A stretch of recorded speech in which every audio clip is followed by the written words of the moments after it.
Okey, kita akan belajar mengenai alloy.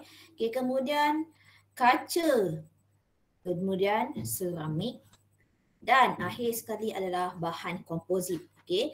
Keempat-empat subtopik ini hanyalah mengenai konten dan knowledge. Okey, yang keduanya kamu hanya perlu menghafal. So, apa yang perlu kamu hafal? Apa yang perlu kamu tahu? Okey, jom kita pergi kepada subtopik yang pertama. Okey, subtopik yang pertama adalah alloy dan kepentingan. So, semua orang buka buku nota. Okey, semua orang buka buku nota, tulis tarikh hari ini dan tajuk bab 8 bahan buatan dalam industri. Okey, semua orang buka buku. Buka buku nota dan tulis bab 8 bahan buatan dalam industri. Okey. Kemudian 8.1 tulis alloy dan kepentingan. Okey, alloy dan kepentingan. Actually sebelum ini, sebelum ni punya saya ajar bab ini, selalunya saya nak suruh budak yang present. Okey. So tak apalah, kita dah kesentukan masa. So kita tak apalah, biar cikgu yang present. Okey. So apa yang akan kamu belajar dalam alloy? Okey, yang pertama kamu akan tahu mengenai alloy, kan? Kamu akan tengok dia punya contoh, mengeksperimen. So eksperimen kita tak ada. So naik cuti nanti kita buat. Okey, dalam bab ni satu eksperimen ni je. Okey, yang lain tak ada eksperimen. Yang ketiga, mewajangkan penggunaan alloy. Okey, yang ini kamu kena belajar komposisi dan sifat. Yang ini yang selalu masuk dalam SPM. Okey, so sekarang ni cikgu hanya fokus kepada apa yang akan masuk dalam exam. Okey, apa yang selalu ditaksir di dalam peperiksaan. Okey. So dah tulis ya? Okey, saya harap semua orang tulis 8.1 alloy dan kepentingan. Okey. Apa yang saya highlight itu yang akan kamu tulis untuk nota. Okey. Untuk nota alloy, okey, sila ambil tajuk dia punya definisi. Maksud, apa itu alloy? So, alloy merupakan campuran dua atau lebih unsur yang mana unsur utama dia adalah logam. Maksudnya, logam. Kamu tahu tak logam? So, kamu dah belajar jadual berkala, betul? So, kamu dah belajar jadual berkala. Selalunya yang bahagian belah kiri itu kumpulan 1, kumpulan 2, kumpulan peralihan, kumpulan 13, 14 sedikit. Yang mana mereka itu kebanyakan dia adalah unsur logam. Okay. Bawa ke kiri sikit, separuh logam.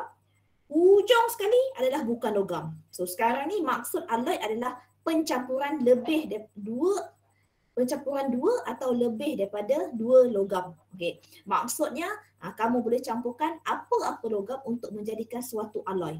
Okay. Logam yang tulen yang biasa itu kita panggil logam tulen. Okay. Contohnya besi. Besi semata. Ataupun kamu rantai ataupun kamu ada pakai emas. So sebenarnya kenapa emas tu dipanggil 916? Kenapa ada emas yang kita panggil 999? Okay. Adakah kamu tahu? Okay, kalau emas 916, emas 916 adalah emas yang mempunyai 91.6% emas, aurum, AU, okay, gold. Kalau emas 999 itu bermaksud emas itu mengandungi aurum, unsur aurum adalah 99.9%. Cikgu, yang selebihnya tu apa? Selebihnya itu adalah bahan tambah. Okay, bahan tambah di dalam emas tersebut untuk menjadikan dia lebih kuat. Kalau logam, kalau yang biasa, yang purely, yang tulen punya emas, saya pernah beli tahu emas, cincin yang emas 999. Okay. Kalau emas cincin yang 999 tu, dia punya emas sangat lembut, very soft. Okay, sangat lembut. Kau terkena sikit pun kau dah terpenyek. Kalau boleh kita kalau nak pakai emas, kita mestilah pakai emas yang perempuan lah ya, saya cakap perempuan lah. Emas yang tak adalah pakai je bawa lah, benda boleh buat kepada benda yang lasak, boleh kita bawa kepada benda yang lasak. Takkan nak emas terus nak pakai penyek kan. So sebab itu kebanyakan kita pakai emas 916. Okay, sebab dalam kandungan tu hanya ada 91.6% sahaja emas. Okay, yang selebihnya adalah logam yang lain yang mana nak jadikan dia lebih kuat. So di sini Sila salin maksud alloy. Okey. Contoh-contoh alloy, okey. Pewter, okey. Pewter ni nak buat cendera mata. Pernah kan kamu dapat gangsa ke, kamu dapat bronze ke, yang itu tak adalah emas ke gold, itu bukan emas, itu bukan logam, itu bukan alloy. Yang itu adalah logam tulen, okey. Pewter ni dibuat daripada alloy, nak buat cendera mata, nak bagi dia kuat. Okay. Duralumin nak buat badan kapal terbang. Okey. Gangsa, okey, gangsa ni pun buat pingat. Sebenarnya cikgu silap tadi, gangsa sebenarnya pun ada dia punya kandungan, dia adalah sejenis alloy. Okey, sorry ya, alloy gangsa. Silver, tak silap saya silver yang logam tulen. Silver emas. Gangsa adalah alloy, okey. Loyang, okey, loyang nak buat kunci, keluli nak buat badan kereta, keluli ni karat kita nak buat sudu, garfu, okey. So ini adalah contoh-contoh alloy. Ni tak payah salin pun tak apa. Okey, cikgu nak pergi kepada perbandingan sifat alloy dan logam tulen. Okey, yang ini eksperimen yang akan kamu buat nanti. Okey, yang pertama kamu nak uji dia punya sifat tahan kakisan. Apa tu cikgu sifat tahan kakisan? Okey, sifat tahan kakisan adalah sifat ketahanan dia daripada berkarat ataupun tidak. Okey, so kamu akan dibagi dua kepingan. Okay, yang pertama kepingan keluli ni karat, yang kedua kepingan besi. Okay, adakah kedua-dua kepingan ini, adakah kedua-dua kepingan ini akan berkarat atau tidak? So ini yang akan kita buat. So ikut kepada kita punya knowledge, okay, kita tahu bahawa okay, kepingan besi okay, adalah logam tulen. Okay, di mana logam tulen akan cepat berkarat berbanding dengan keluli, iaitu kepingan keluli ni karat. That's your content. Okay. Untuk sifat kekerasan pula, yang ini pun kita akan buat eksperimen yang mana kita akan pakai blok. Okay, dua jenis blok. Yang pertama kita akan pakai blok gangsa. Okay, yang kedua kita akan tukar blok gangsa kepada blok kuprum. Kita akan hentam pemberat ini, okay, kita akan hentam pemberat ini kepada berbola keluli. So kita nak tengok yang pertama kita guna blok gangsa. Okay, berapakah diameter lekukan yang terhasil daripada hentaman pemberat pergi ke bola keluli. Okey, berapakah lekukan yang terhasil pada blok gangsa? Okey, kita nak tengok berapa lebar dia lekukan dia. Kemudian kita tukar blok gangsa ni, kita tukar kepada blok kuprum. So gangsa tadi kamu tahu dia adalah alloy. So kuprum adalah that is a pure metal ataupun logam tulen. So logam tulen, adakah logam tulen itu okay, adakah logam tulen itu lebih kuat ataupun lebih lembut berbanding alloy gangsa tadi? So kamu akan uji. So dapatan yang akan kamu dapati sepatutnya okay, blok gangsa akan menghasilkan lekukan ataupun diameter lekukan yang lebih kecil berbanding blok kuprum. Ini disebabkan kenapa? Blok gangsa lebih kuat berbanding ataupun blok gangsa lebih keras berbanding blok kuprum. Okay, blok kuprum pure metal. Pure metal that's mean logam tulen. So logam tulen adalah logam yang daripada 100% logam. So dia bersifat sangat lembut. So nanti kamu akan buat eksperimen ini. So kemudian tadi pertama kamu buat nota mengenai maksud. Okay, yang kedua sila buat yang ini. Okay, tandakan ya. Okay. Alloy dan logam tulen. Apa perbezaan dia? Okay, yang pertama alloy, okay, permukaan dia adalah berkilat, tapi logam tulen dia punya permukaan adalah pudar. Just only dull. Okay, dia tak ada berkilat. Okay, sifat tahan kakisan. So alloy dia tahan kakisan. Apa itu tahan kakisan? Tahan karat. Okay, logam tulen mudah kakis. Okay, maksudnya mudah untuk berkarat. Okay, sambil-sambil tu boleh buat nota ya. Okay, sifat yang ketiga iaitu sifat kekerasan. Okay, sifat kekerasan ini, okay, alloy lebih keras, tapi logam tulen kurang keras. Okay, so ini nota filler salin. Okay, kemudian, okay, yang ini kita nak tengok, okay, kenapa logam tulen itu bersifat mulu. Apa tu bersifat mulu? Okay, bersifat mulu tu maksudnya logam tersebut mudah dibentuk. Okay, kamu tengok. Kalau logam tulen, kamu tengok susunan dia. Logam tulen dia disusun, dia susun ikut kepada saiz atom yang sama. Contoh, kalau dia disusun mengikut kepada unsur besi, unsur besi. Ini bermaksud semua yang bulat-bulat ni semua atom besi, Fe. Semua Fe. So sama jenis tak? Ya. Sama saiz tak? Ya. So mudah tak dia untuk dia ditolak? Apabila dikenakan daya, mudah tak dia menggelongsor di antara satu sama lain? Ya. Kalau untuk unsur logam yang logam tulen, tengok ni. Logam tulen terdiri daripada satu jenis atom yang saiz sama. So dia jenis sama dan disusun secara teratur. Bila dikenakan daya, so logam atom tulen itu akan mudah menggelongsor. So maknanya it easily to slide over each other. Itu bermaksud dia mudah, atom logam tulen mudah untuk menggelongsor di antara satu sama lain. Hal inilah yang menyebabkan logam bertulen bersifat mula. Apa itu bersifat mula? Bersifat mula itu maksudnya mudah ditarik. Dia mudah, kamu nak stretchkan dia sangat mudah. Itu adalah logam tulen. Point kamu adalah pertama, kamu ingat point je. Point kamu yang pertama, logam tulen sama saiz. Dan disusun secara rapat, ataupun teratur. Kemudian dia mudah untuk menggelongsor atom-atom logam, mudah untuk menggelongsor di antara satu sama lain. Kemudian sifat yang kedua adalah sifat boleh tempa. Apa yang dimaksudkan sifat boleh tempa? Logam tulen juga bersifat boleh ditempa. Boleh ditempa itu bermaksud mudah dibentuk. Kamu nak jadikan bentuk segitiga, bentuk love, bentuk segi empat. Sebab apa? Sebab antara logam, antara atom dalam logam tulen dia ada ruang kosong. Dia ada space yang blank atau yang empty space, dalam bahasa Inggeris tu empty space, ruang yang kosong. Yang mana ruang yang kosong di antara atom dalam logam tulen. Bila kamu kenakan sahaja daya, atom-atom itu akan mudah, sama konsep dia tadi. Atom-atom itu akan menggelongsor antara satu sama lain untuk apa? Untuk mengisi ruang kosong dan membentuk struktur baru. So dia boleh mengisi ruang kosong ini dan dapatlah bentuk yang baru.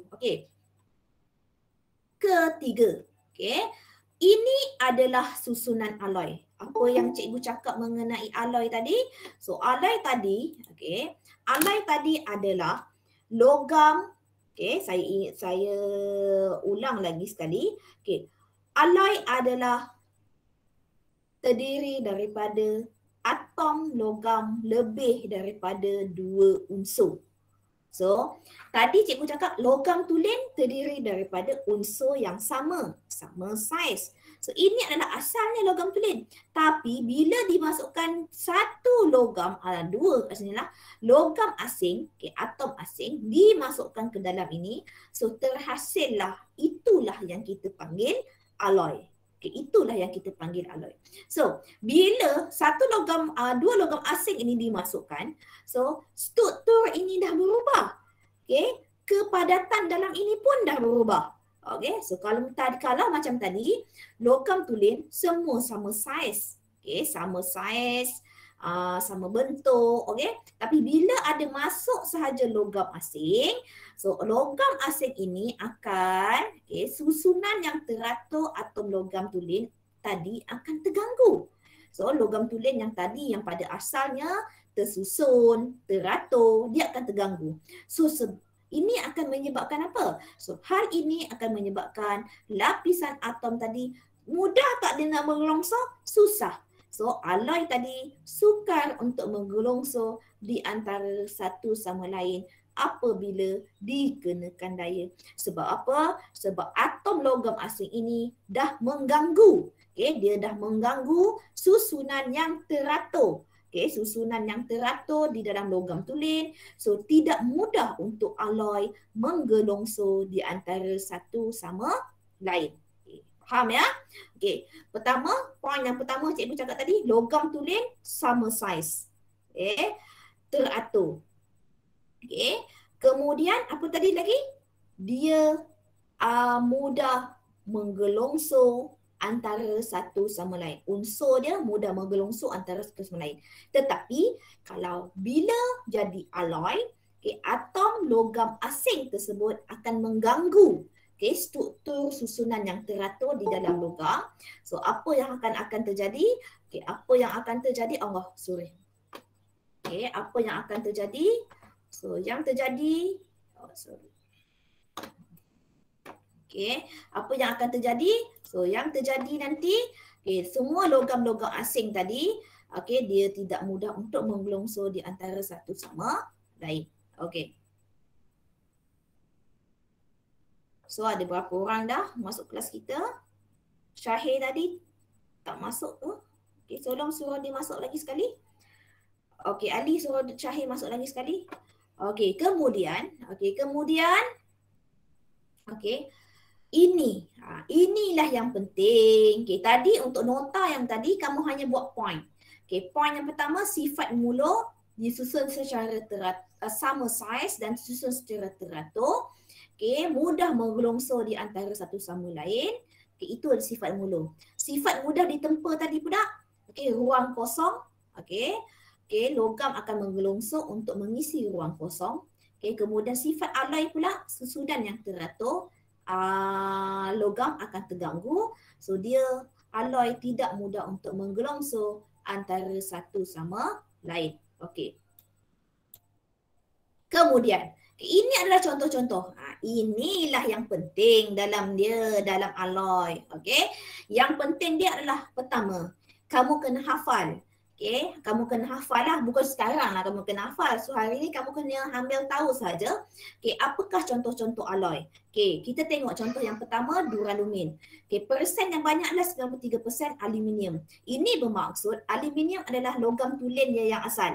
Okay, bila dimasukkan kuprum, 3% magnesium dan mangan, so dia jadilah namanya duralumin. Okay, sifatnya lebih kuat, okay, daripada aluminium tulen yang biasa. Ketupan dan rendah dan tidak akan berkarat sebab sifat alloy. Okay, so kegunaannya, ni budak-budak memang selalu ingat. Duralumin buat kapal terbang, badan kapal terbang. So kabel elektrik dan basikal lumba. Okay, kemudian gangsa. Okay, gangsa yang kamu selalu dapat gangsa, ingat bronze tu, okay, gangsa 90% adalah kuprum. Ini bermaksud logam asal dia adalah kuprum. So ini nanti kamu boleh photostat ataupun kamu boleh salin lah. Okay. So nanti, ini pun nantilah. Nanti kamu, bila kamu tu ada free kamu buat. Okay. Logam asing dia adalah stannum. Okay. Logam asing dia adalah stannum. So dia akan jadi logam yang lebih kuat dan tidak berkarat. Okay. Kegunaannya pingat, tugu dan piala. Okay. Kemudian loyang. Okay. Loyang. Okay, loyang ni 70% adalah kuprum ataupun logam tulen dia, 30% adalah zinc. So dia lebih kuat daripada kuprum tulen, tiap berkarat dan berkilat. So nak buat apa? Alatan muzik, tombol pintu dan kunci. Soalan SPM selalu macam ni. Okay, apakah alloy? Namakan, ada bagi gambar kapal terbang. Namakan alloy yang digunakan untuk membuat badan kapal terbang. So dia bagi dah list. Gangsa ke, duralumin ke, loyang ke, keluli. Itu contohnya.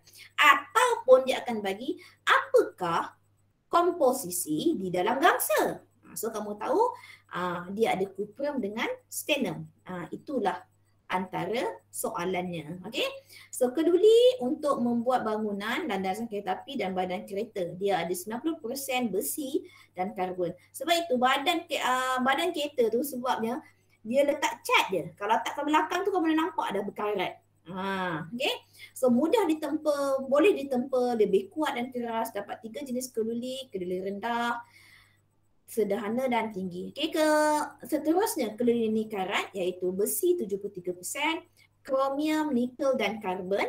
Okay, dia lebih kuat daripada besi tulen dan sudu. Contohnya kita nak buat sudu. Okay, sudu kamu kat dapur tu ya. sudu dan garfu, sinki, alatan pembedahan. Okey, seterusnya pewter. Okey, pewter digunakan untuk buat barang perhiasan piala. Okey, selalu soalan pernah juga keluar dia bagi gambar piala. Namakan, dia kata namakan alloy yang dibuat daripada untuk membuat bahan di atas. Ataupun dia kata nyatakan antara berikut apakah komposisi di dalam pewter. Dia bagilah A 1, 2, 3, 4. Pilih mana padanan yang betul. So itu adalah salah satu contoh bagaimana soalan untuk bab ini. Okey. Kemudian kamu yang penting di sini, tadi dah penting, itu kena hafal. Sebab cikgu kata benda dalam bab ni banyak kena hafal dan adalah pengetahuan am. Okey. Superconductor. Okey. Superconductor adalah sejenis alloy yang mana dia gunakan dalam pengangkutan elektrik, dalam kereta api maglev, yang mana dia adalah superconductor ni. Superconductor tidak mempunyai rintangan elektrik. Maksudnya dia tak ada rintangan. Tak ada rintangan elektrik pada suhu yang sangat rendah. Alloy ini digunakan untuk membuat magnet yang mana dia boleh mengapungkan gerabak dan menggerakkannya pada kelajuan yang tinggi. Selalunya dia buat untuk buat kereta api lah. Nanti kamu boleh search apa itu kereta api maglev. Kalau ada kod AR ni maksudnya kamu boleh scan dekat sini. Kemudian dah habis untuk bab alloy. Senang kan? So tadi dah siap. Ambil maksud superconductor. Maksud dia sikit je, superconductor tidak mempunyai rintangan elektrik pada suhu yang rendah. Yang ini. Ini adalah uji kendiri untuk ini. So bagi saya tak payah kamu buat ini. Kamu terus kepada buku kerja. Terus kepada buku kerja. Semua orang buka buku kerja. Muka surat. Muka surat 219. 219. Semua orang buka buku kerja. Muka surat 219.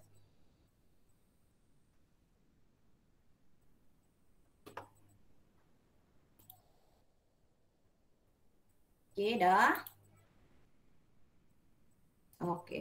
So di sini adalah buku kerja nilam ya. Buku kerja. So cikgu tukar dia punya pen. So muka surat 219. Muka surat 209. Buku kerja. Semua orang buka buku kerja nilam. So soalan yang pertama 8.1. Siapa yang saya nak panggil? Syazwani. Syazwani, are you with me?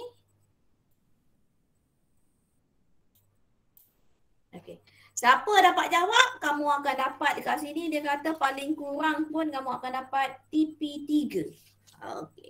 Siapa dapat jawab, TP3 lah untuk kau. So soalan yang pertama. Alloy ialah apa? Alloy ialah apa? Campuran. Pandai. Alloy ialah campuran. Teruskan bersama saya. Dua atau lebih Unsur. Unsur. Terima kasih Syafiqah. Unsur dengan komposisi yang tetap. Boleh? Syafiqah, komponen utama dalam campuran tersebut ialah apa? Campuran utama logam. Pandai. Logam. So dah lengkap untuk kamu punya point nombor 1. Terima kasih Syafiqah. Syafiqah dapat TP3. So siapa lagi nak volunteer nak jawab? Teruskan ya. Terus buka mic. Logam tulen terbentuk daripada satu jenis. Logam tulen terbentuk daripada satu jenis apa? Satu jenis. Siapa dapat jawab? Satu jenis atom. Atom-atom dalam logam tulen mempunyai apa yang sama? Sarah, Hana, Umairah, Shazwin, cepat. Aina, Sai. Siapa tadi? Tak dengar. Ali. Ali apa Ali? Sai. Terima kasih ahli-ahli, teruskan. Okey, saiz yang sama. Atom-atom mempunyai saiz yang sama ini tersusun dalam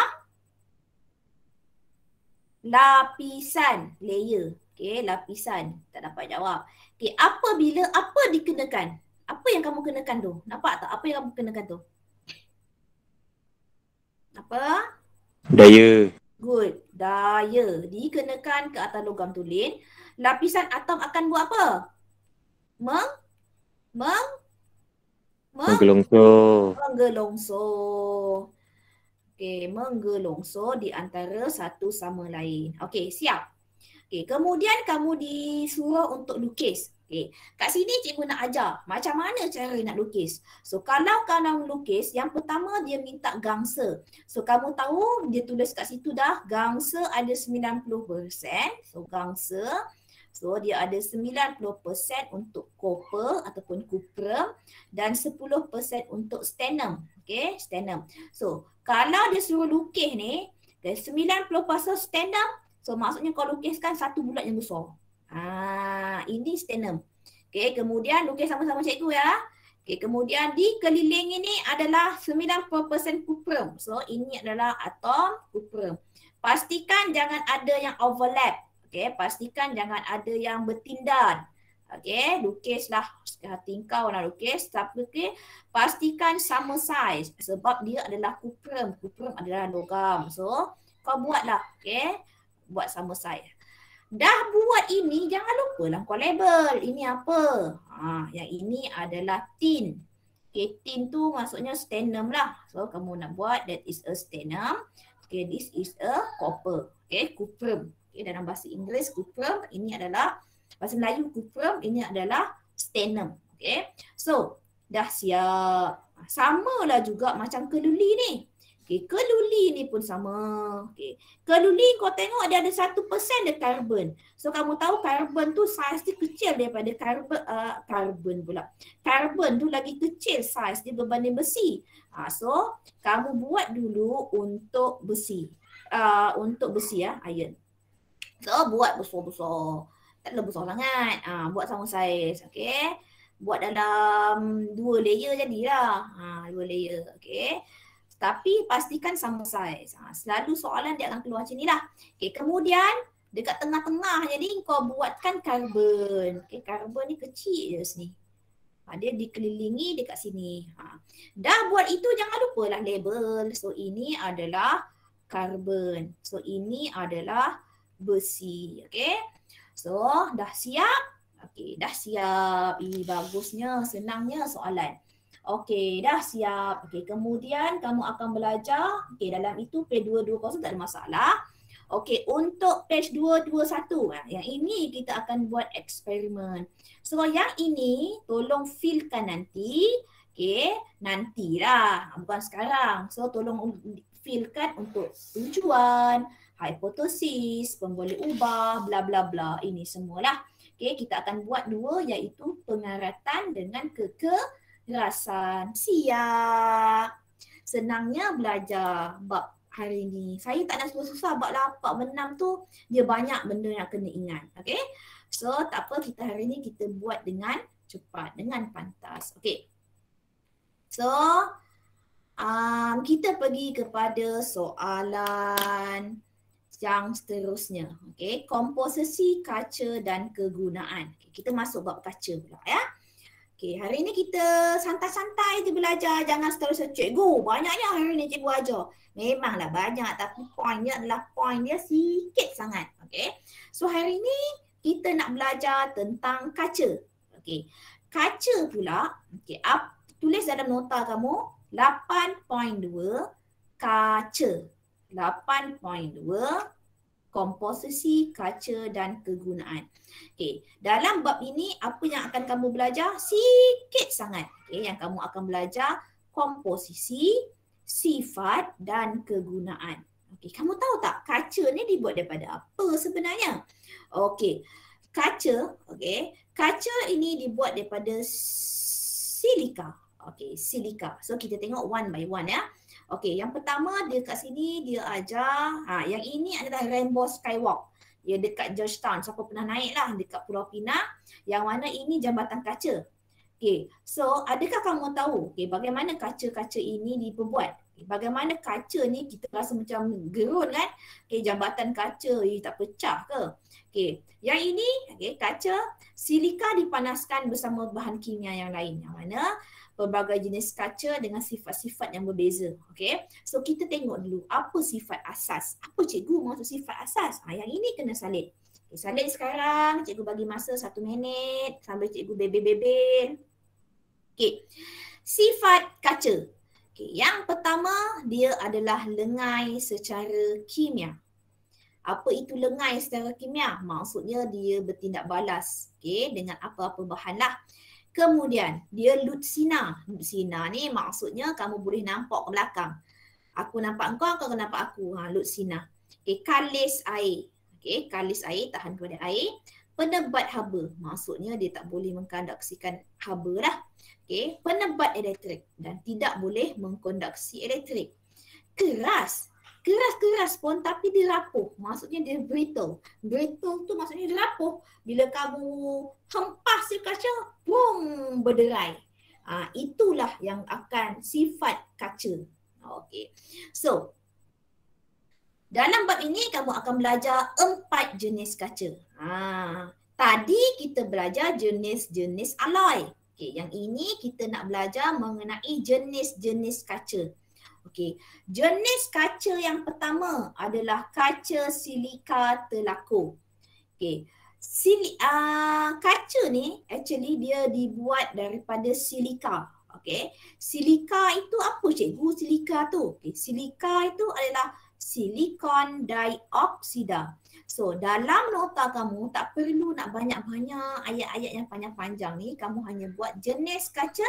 Yang pertama kaca silika. Bahan dia adalah silika ataupun silikon dioksida. Jom kita baca penerangan dia. Silika ataupun silikon dioksida, dia memerlukan suhu yang tinggi sekitar 1800, tinggi juga ya untuk melebur. Oleh itu, kaca silika telaku mempunyai takat lebur yang tinggi. Kaca ini tidak mengecut atau mengembang dengan banyak di bawah perubahan suhu yang besar.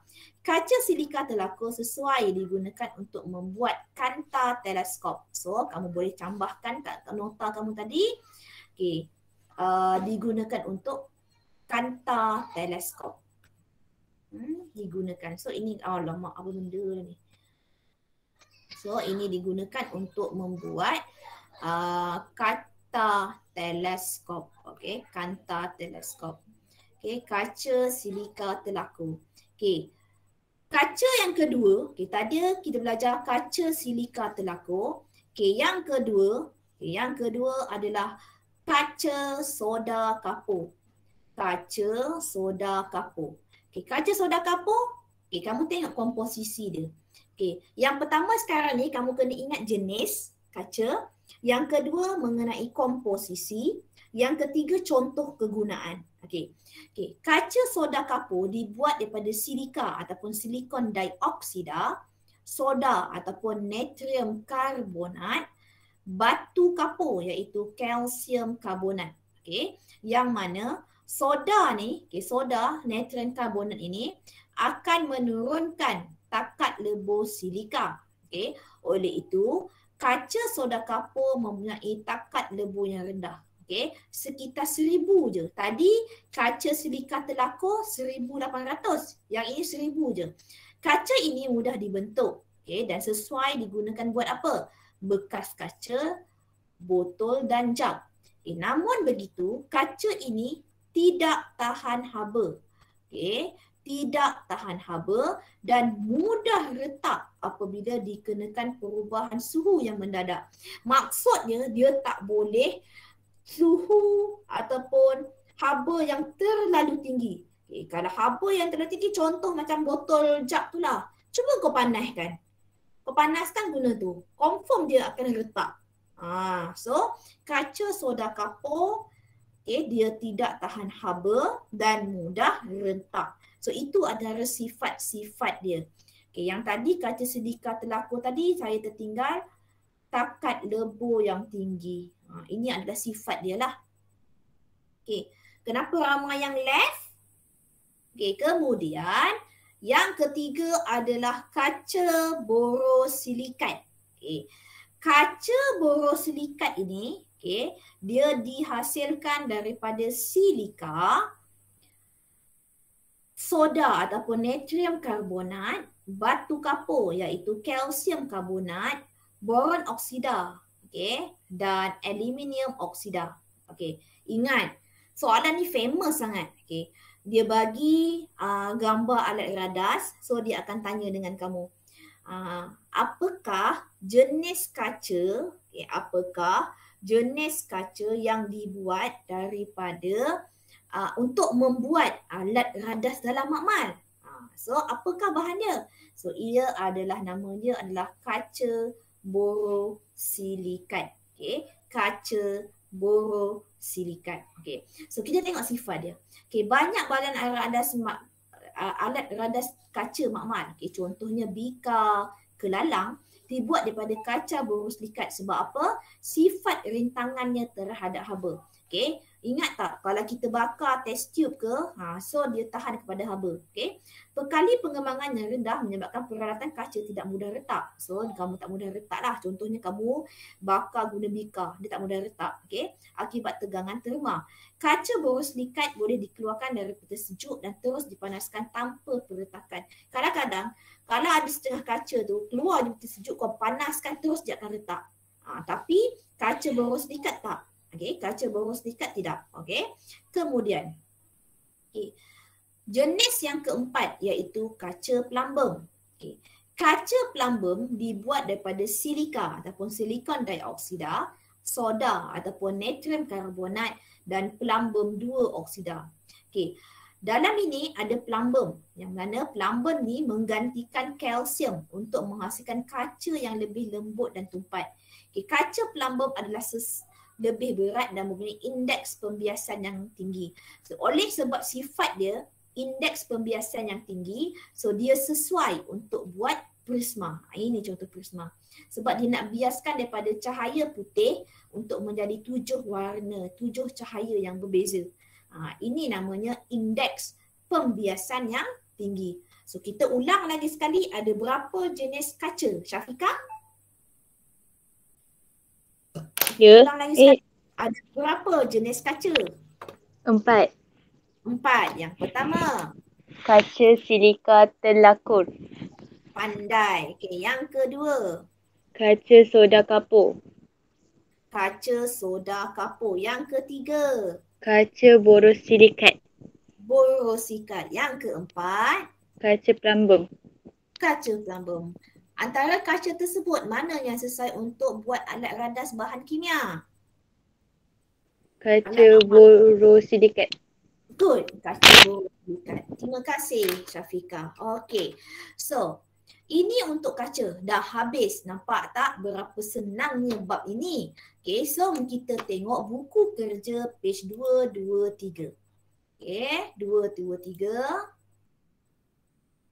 Semua orang tengok buku page 223. Okey.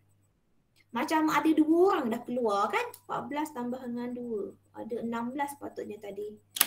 Okey. So kita tengok buku ini, muka surat 223. Okey, pen. Cikgu tukar dia punya kapasiti besar sikit. Okey. Muka surat 223. Okey, yang pertama. Okey, yang pertama siapa boleh jawab? Okey. Apa dioksida wujud semula dalam tanah? Namakan unsur yang membentuk komponen utama kaca.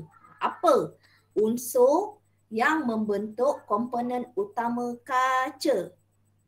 Humaira dapat jawab? Syazwin, Farah, Sarah? Silikon. Pandai, silikon. So ingat tau, silikon dioksida. Okay. So Si2O, silikon dioksida. Okey. Kemudian nyatakan sifat kaca. Siapa boleh jawab? Sifat kaca. Sarah? Dia penebat haba. Okey, penebat haba. Dia penebat elektrik. Pandai, penebat elektrik.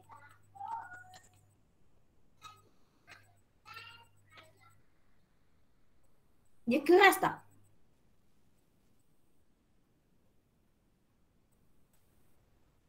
Keras.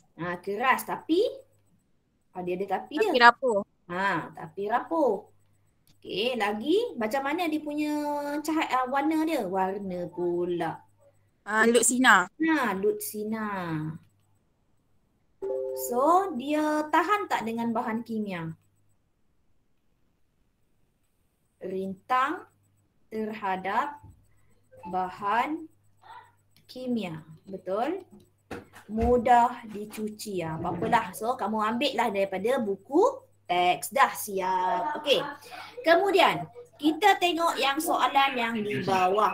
Okey, soalan yang di bawah. Okey, ini adalah jenis-jenis kaca. Okey, yang pertama, yang ini cikgu dah ingatkan tau. Kamu kena ingat jenis kaca, komposisi dia, sifat dia dan kegunaan. Okey? Macam tadi, macam alloy tadi. Alloy tadi pun kamu kena tahu jenis alloy, komposisi alloy, sifat alloy dan kegunaan. Benda ini kaca pun sama juga. Okey. So kita pergi ke yang pertama. Okey, soda kapur. Soda kapur dibuat daripada silikon dioksida, natrium karbonat dan kalsium karbonat. Okey. Siapa nak volunteer nak jawab? Humairah ni dari tadi cikgu tanya. Tak nak jawab pun soalan cikgu. Sampai hati. Siapa nak jawab? Okey, Syafiqah. Boleh jawab Syafiqah?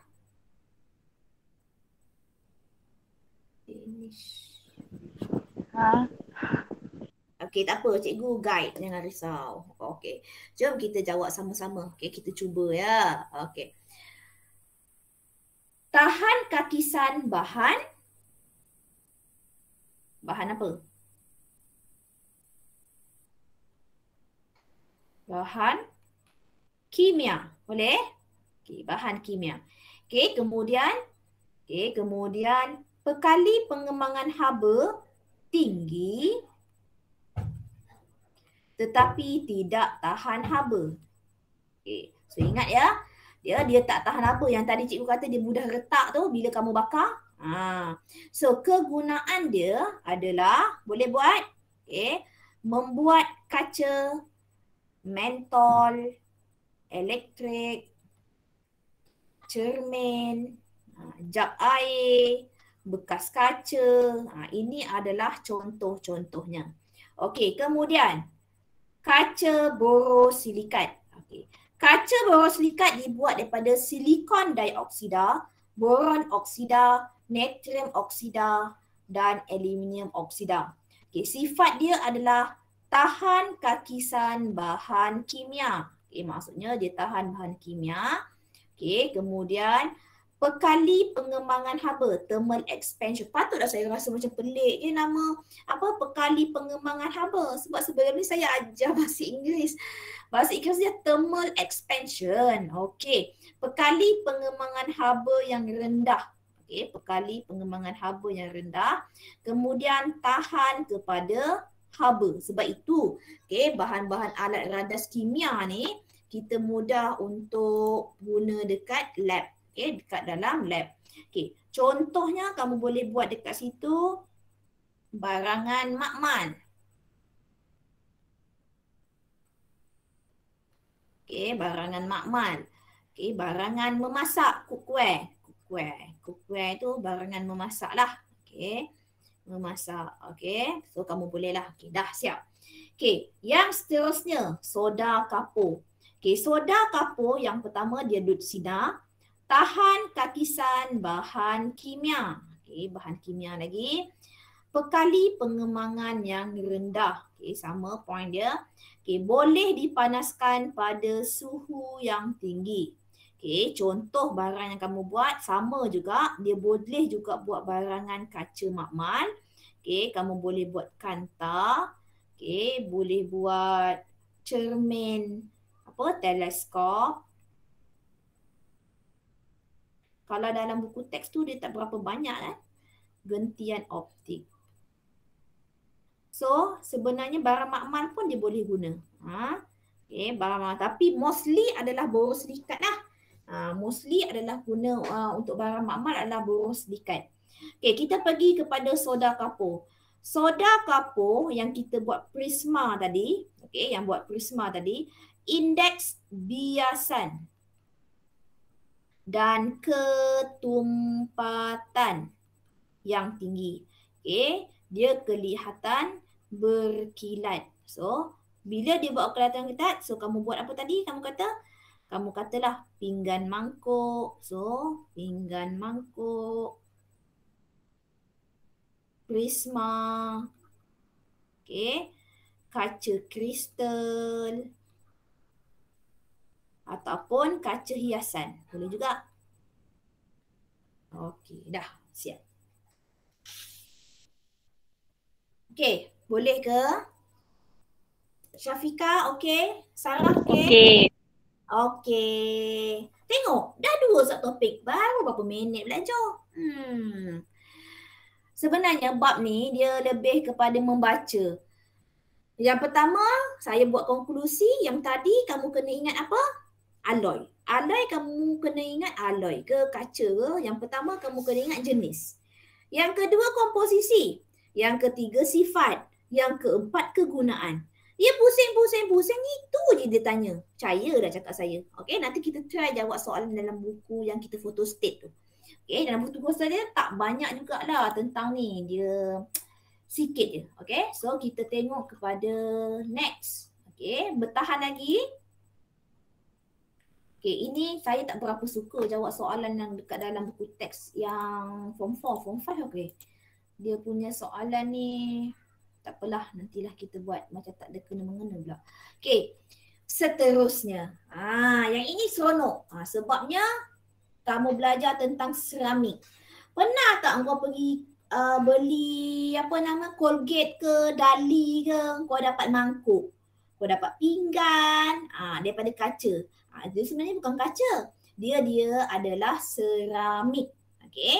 So dalam seramik tu, apa tu seramik? Okay. So kita tengok apakah yang dimaksudkan dengan seramik. So seramik merupakan pepejal yang terdiri daripada bahan bukan organik, bahan bukan logam. Okay, yang mana bahan seramik itu terhasil melalui proses pembentukan dan pengerasan menggunakan kaedah pemanasan pada suhu yang tinggi. Kebanyakan komposisi seramik terdiri daripada sebatian logam dan bukan logam dan separuh logam. Okay, kita tengok apakah contoh-contoh separuh sebatian logam. Contoh sebatian logam ini, aluminium oksida. Contoh sebatian bukan logam, titanium karbida. Sebatian separuh logam, contohnya silikon karbida. Okey. Kemudian, yang tadi tak ada maksudnya logam dan bukan logam. Ini adalah sifat seramik. Tadi kita dah belajar sifat kaca. Tadi juga kita dah belajar sifat logam dan sifat alloy, betul? So sekarang kita nak belajar sifat seramik. Okey. Actually tahun-tahun sebelum ni saya suruh budak saya buat present sendiri. So tahun ni tak apalah, kita tak payah present, satu hari cikgu boleh terang dah sebenarnya. Okey, sebab bab ni bagi saya lah, bab ni bab yang bolehlah lagi tahan. Tapi pelajar dia tak berapa suka sebabnya bab ini dia orang susah nak ingat. Macam tadi jenis kaca bukan yang ingat pun. Okey, sifat asas seramik. Okey, yang pertama, rintangan haba yang tinggi. So, mudah pecah. Sebab itu mangkuk Dali kau kat dapur tu mudah pecah. Okey, lengai secara kimia. So nanti balik pula. Balik kau pergi kat dapur kau cari mana satu pinggan seramik mak kamu. So nanti bagi tahu kat mak, ini pinggan seramik. Saya baru je belajar tadi. Okey, kemudian penebat haba, keras dan kuat dan penebat elektrik. Okey.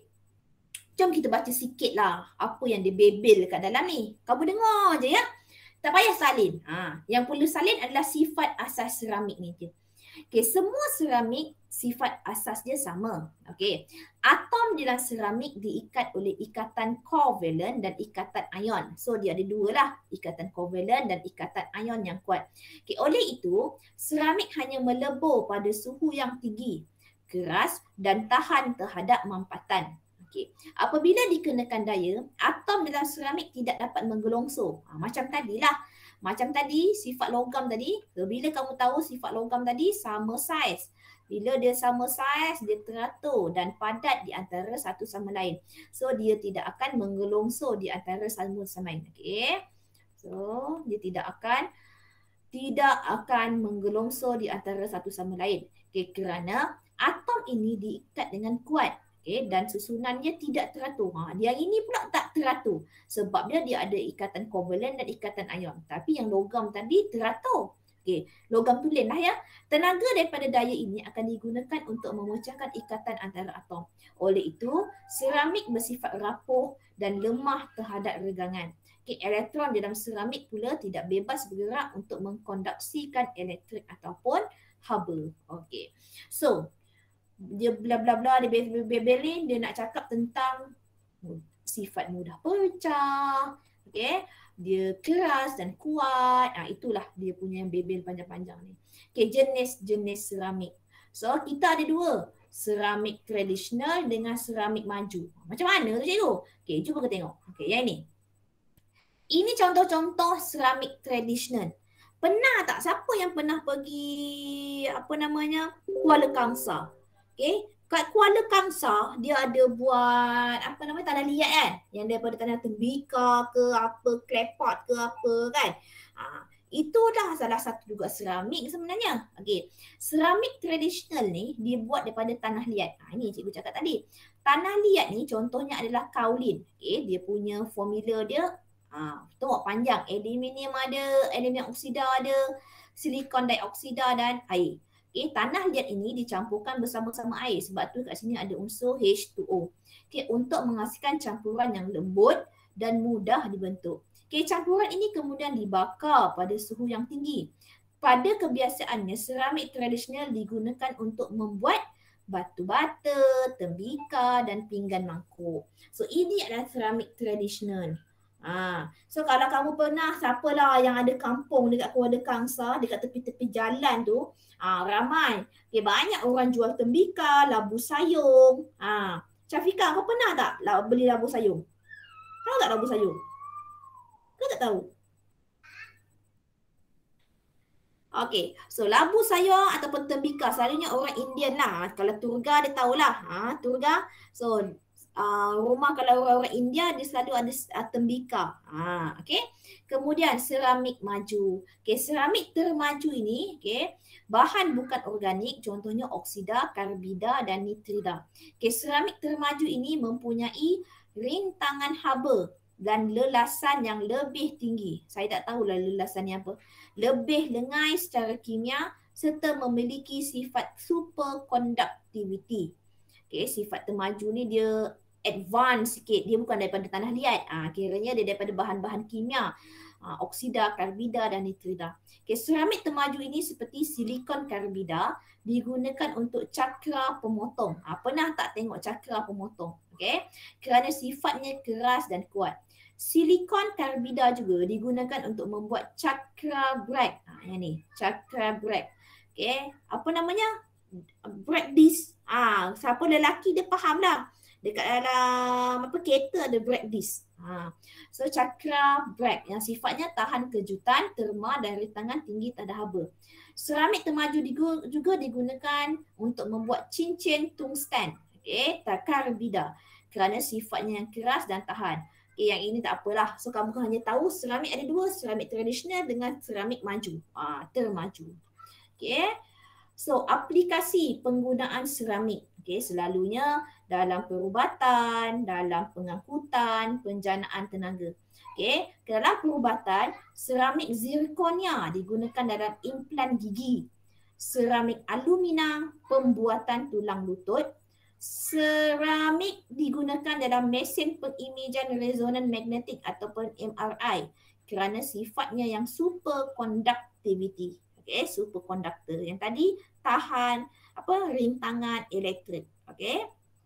Kemudian pengangkutan. Komponen enjin dalam kapal terbang. Kapal terbang, jet pejuang, itu semua dibuat daripada seramik. Okey, seramik juga digunakan dalam bahan penebat elektrik di kawasan yang mempunyai voltan yang tinggi. Contohnya stesen jana kuasa. Stesen jana kuasa. Okey, dia pun digunakan dekat dalam itulah. Okey, kemudian dah habis. Okey, jom kita tengok buku kerja pula.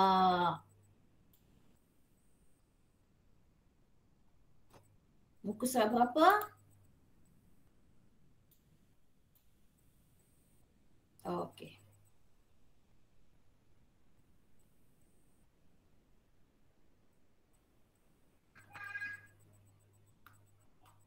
Okey. Muka surat, yang ini semua dia ayat-ayat dia yang ini senang sangat. Muka surat 225. Okey, yang pertama kaulin. Kaulin tadi apa? Tanah liat ya. Tanah liat. So, apakah klasifikasi seramik dia? Keras dan kuat, bahan binaan. So, apakah? Dia adalah sejenis seramik maju ke tradisional? Tradisional. Okey, seramik tradisional. Okay, boleh, pandai, bagus.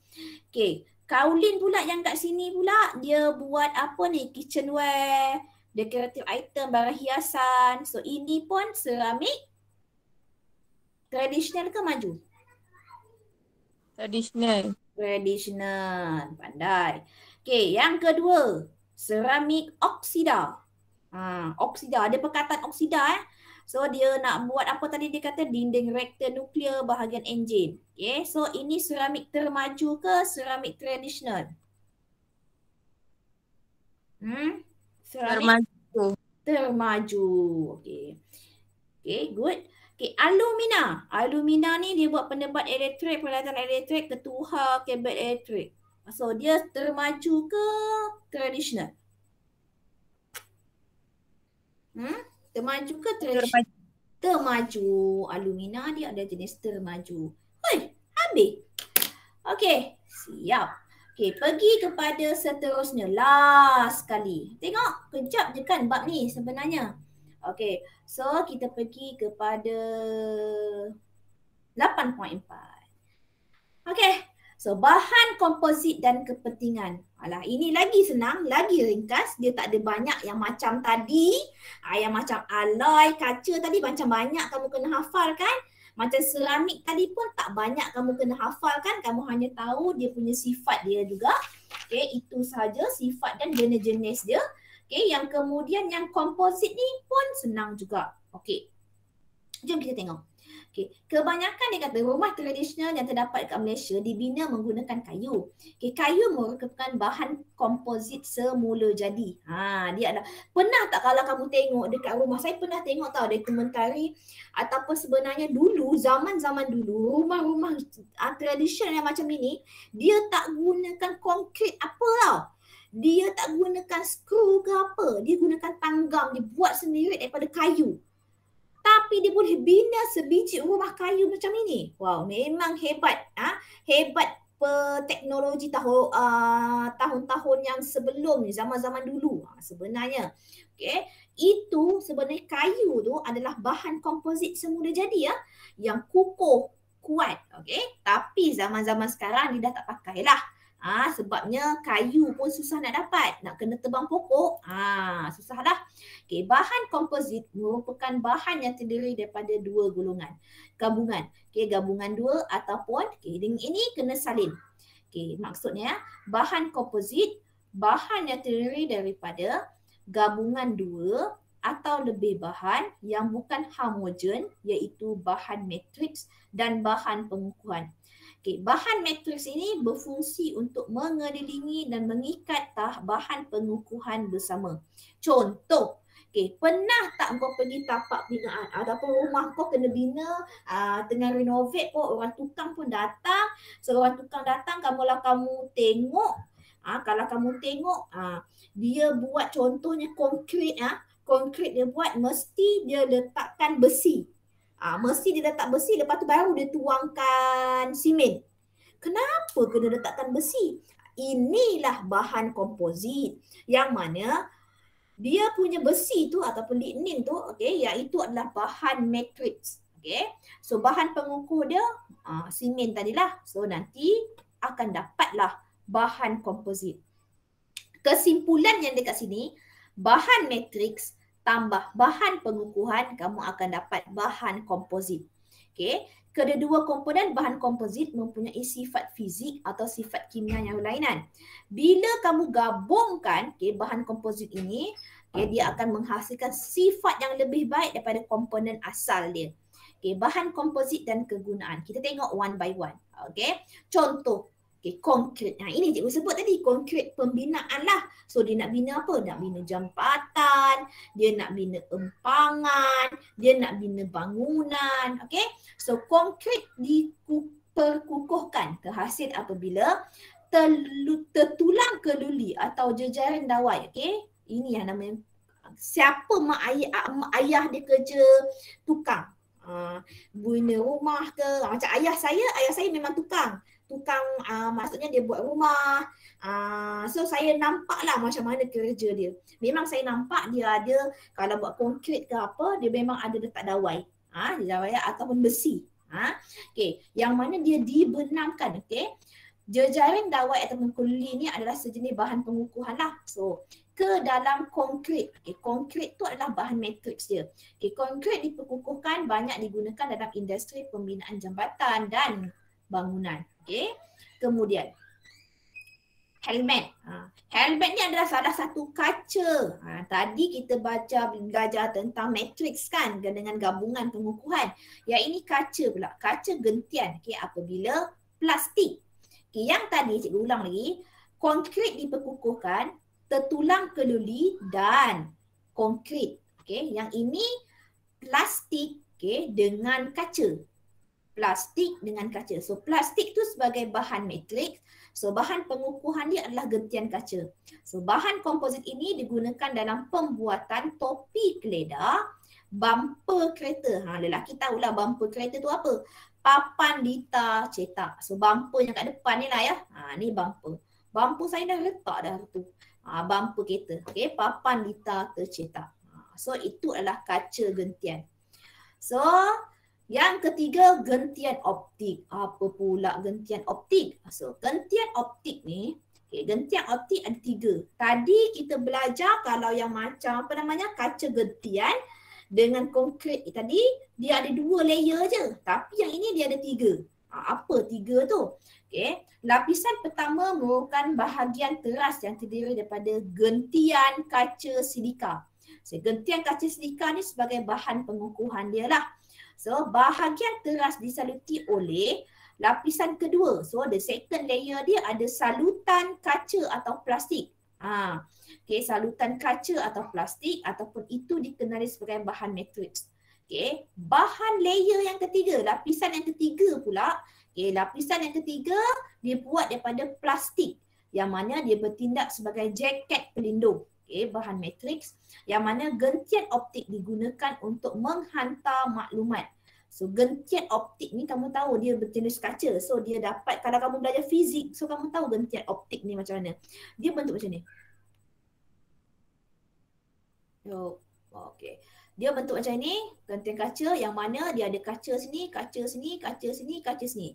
So nanti maklumat dia akan hantar kat sini, hantar sini. So memang sangat efektif lah. Ini adalah gentian kaca. Yang mana cahaya bergerak melalui gentian kaca bahagian teras satu sira pantulan dalam penuh. Bahagian teras dan bahagian matriks mempunyai indeks biasan yang berlainan, membolehkan membawa data dalam kapasiti yang banyak dan tidak terjejas oleh gangguan elektromagnet. Bahan komposit ini menggantikan wayar kuprum dalam kamera video dan menghubungkan komputer LAN. Selalunya kita akan gunakan dekat dalam yang inilah. Contohnya pembekalan rantai elektrik, wayar LAN, gentian optik. Sebab itu gentian optik yang dekat dengan kita punya wifi. Kalau siapa yang pakai Unify wifi dia pakai gentian optik. Yang mana dia yang ini pun dibuat daripada bahan komposit.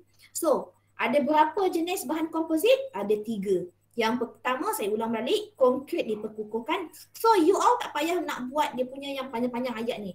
Kamu cuma tahu konkrit diperkukuhkan, apa bahan dia? Tertulang dengan apa tadi? Konkrit. Okay. Yang kedua, kaca gentian daripada plastik dan gentian kaca. Okay. Gentian optik ada 3. Okay. Yang pertama, gentian kaca di silika, salutan kaca dan jaket pelindung. So ada 3. Okay, ada 3.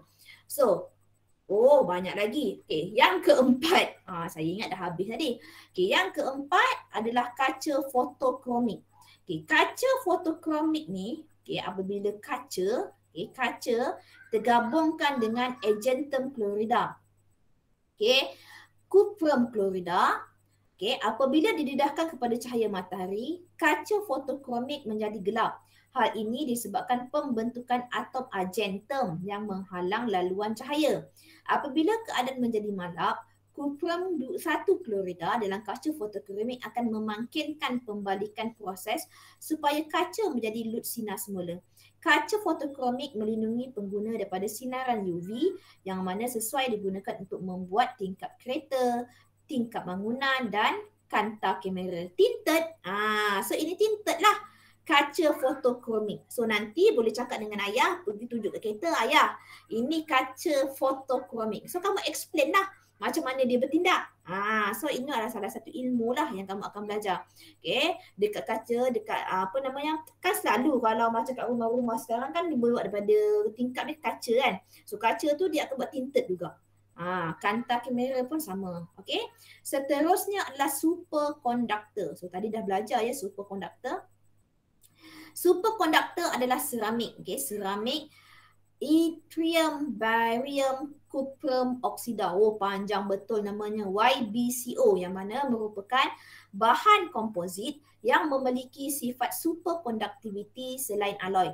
Superconductor ini digunakan untuk membuat elektromagnet. Ingat tak tadi? Superconductor rintangan dia kosong, zero rintangan, okay? Zero resistance. So that means sebab itu dia buat magnet yang mana dia punya kalau kereta api tu dia boleh terapung ke atas. Dia tidak akan bersentuhan dengan rail. Kalau bersentuhan akan menjadi apa? Seretan lah. So sebab itu dia buat daripada superconductor. Okay? Magnet superconductor atau supermagnet. Magnet superconductor ringan mempunyai 2 magnet yang sangat kuat. Magnet superconductor digunakan dalam pemecut zarah dan terlibat di dalam peralatan mesin NMR dan MRI. So cikgu nak ingat ke tak payah. Kamu hanya ingat, kamu hanya baca je apa kegunaan dia. Tak payah nak panjang-panjang. Okay?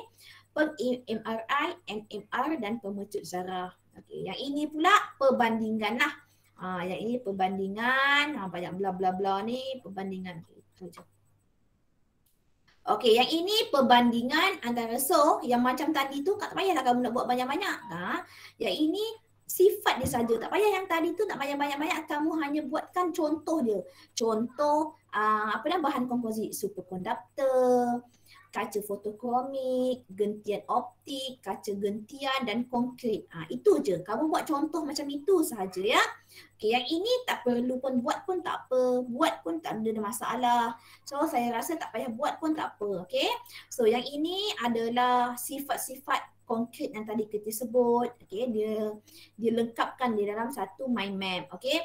So konkrit tadi sifat mampatan tinggi, regangan rendah dan tahan kakisan. Kita tulang kekuatan regangan tinggi dan mudah karat. So bila dia jadi konkrit, dia akan jadi mampatan yang tinggi, regangan tinggi dan tahan kakisan. Okay, tapi untuk sifat kaca gentian ni pula dia buat daripada plastik yang gentian kaca. Yang buat apa tadi? Helmet. Yang buat helmet tadi, okay, kekuatan regangan dia rendah, kekuatan haba tinggi dan kakisan dan rasap. Tapi gentian kaca ni regangan tinggi dan kekuatan haba dan elektrik rendah. So bila digabungkan sifat tu dia akan dapat lagi bagus lah. So kekuatan regangan tinggi, penebat haba elektrik dan tahan kakisan dan tahan rasap. Okay, gentian optik. Okay, gentian optik untuk plastik kekuatan mampatan tinggi dan fleksibel. Okay, gentian kaca kekuatan rendah, mampatan rendah dan keras. Okay, bila digabungkan sifat-sifat ni kamu akan dapat kekuatan mampatan tinggi dan fleksibel. Okay, gentian optik. Okay, yang ini kaca fotokromik yang buat tinted tadi. Kaca dengan argentum chlorida yang mana dibuat daripada lutsina, kaca, tidak menyerap sinaran UV, tidak sensitif terhadap cahaya. Okay, kemudian sifat untuk argentum, lutsina, sinar kepada cahaya, menyerap sinaran UV dan sensitif terhadap keamatan cahaya. Bila digabungkan sifat tersebut, lutsina menyerap sinar UV dan penyerapan sinar UV bergantung pada keamatan cahaya. Okay, superconductor YBCO yang mana rintangan tinggi pada suhu elektrik. So, kalau digabungkan keempat-empat ini, apa yang akan jadi? So, tiadalah rintangan elektrik pada suhu yang sangat rendah. Okey, itu sahaja untuk bab ini. Habis. Okey, so kita tengok kepada buku kerja, muka surat 226. Okey, dengan cepat.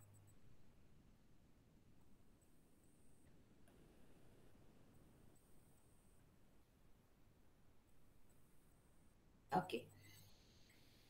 Muka surat 226. Okey, yang pertama. Yang ini apakah bahan komposit? Okey, kita tengok kepada soalan yang dekat bawah. Bahan pengukuhan adalah gentian selulosa. Okey. Bahan matrik adalah lignin. Okey, salin je lah ya. Okey. Apakah perbezaan antara komposit dengan komponen? Bahan komposit mempunyai sifat-sifat yang lebih baik. Okey, bahan komposit mempunyai lebih baik berbanding komponen-komponen asal. Okey, tengok page yang bawah. Okey, yang pertama konkrit yang diperkukuhkan. Okey. Poin nombor 1 dah ada, poin nombor 2. Konkrit adalah bahan matriks. Dan tertulang keluli, wayar atau jejari adalah bahan pengukuhan. Okey, salin ya. Okey, pergi kepada fiberglass. Okey, ataupun kaca gentian. Okey, kaca gentian nombor 1 dah ada. Kaca gentian nombor 2. Gentian kaca adalah bahan pengukuhan. So, kat sini kamu kena kenal pasti bahan pengukuhan dan bahagian matriks ya. Dan plastik adalah bahagian matriks. Okay. Untuk fiber optik. Okay, fiber optik yang pertama, teras dia ada 2-3 tadi lapisan kan, ingat tak fiber optik tadi dia ada 3 lapisan. Okay, lapisan yang pertama teras dia, gentian kaca adalah bahan pengukuhan. Okay, yang kaca plastik tadi adalah matriks. So yang bawah tu tadi pun matriks. So dia ada 3 lapisan. Okay, yang ini untuk apa namanya fiberglass, yang ini untuk konkrit. Okay, yang ini konkrit fiberglass. Okay. Seterusnya, okay, fotokromik. Fotokromik, okay, tengok page 228. Okay, page 228. Kaca atau polimer lutsina adalah matriks. So dia adalah jenis matriks. Ini fotokromik glass ya. So untuk argentum chlorida adalah pengukuhan. Okey. So pergi kepada soalan subjektif. Okey, soalan subjektif muka surat 228. Soalan nombor 1. Okey, sekejap lagi kita nak habis. Okey, A. Okey. Yang ini, soalan ini tolong kamu buat sendiri, boleh kot ni. Okey, boleh tak?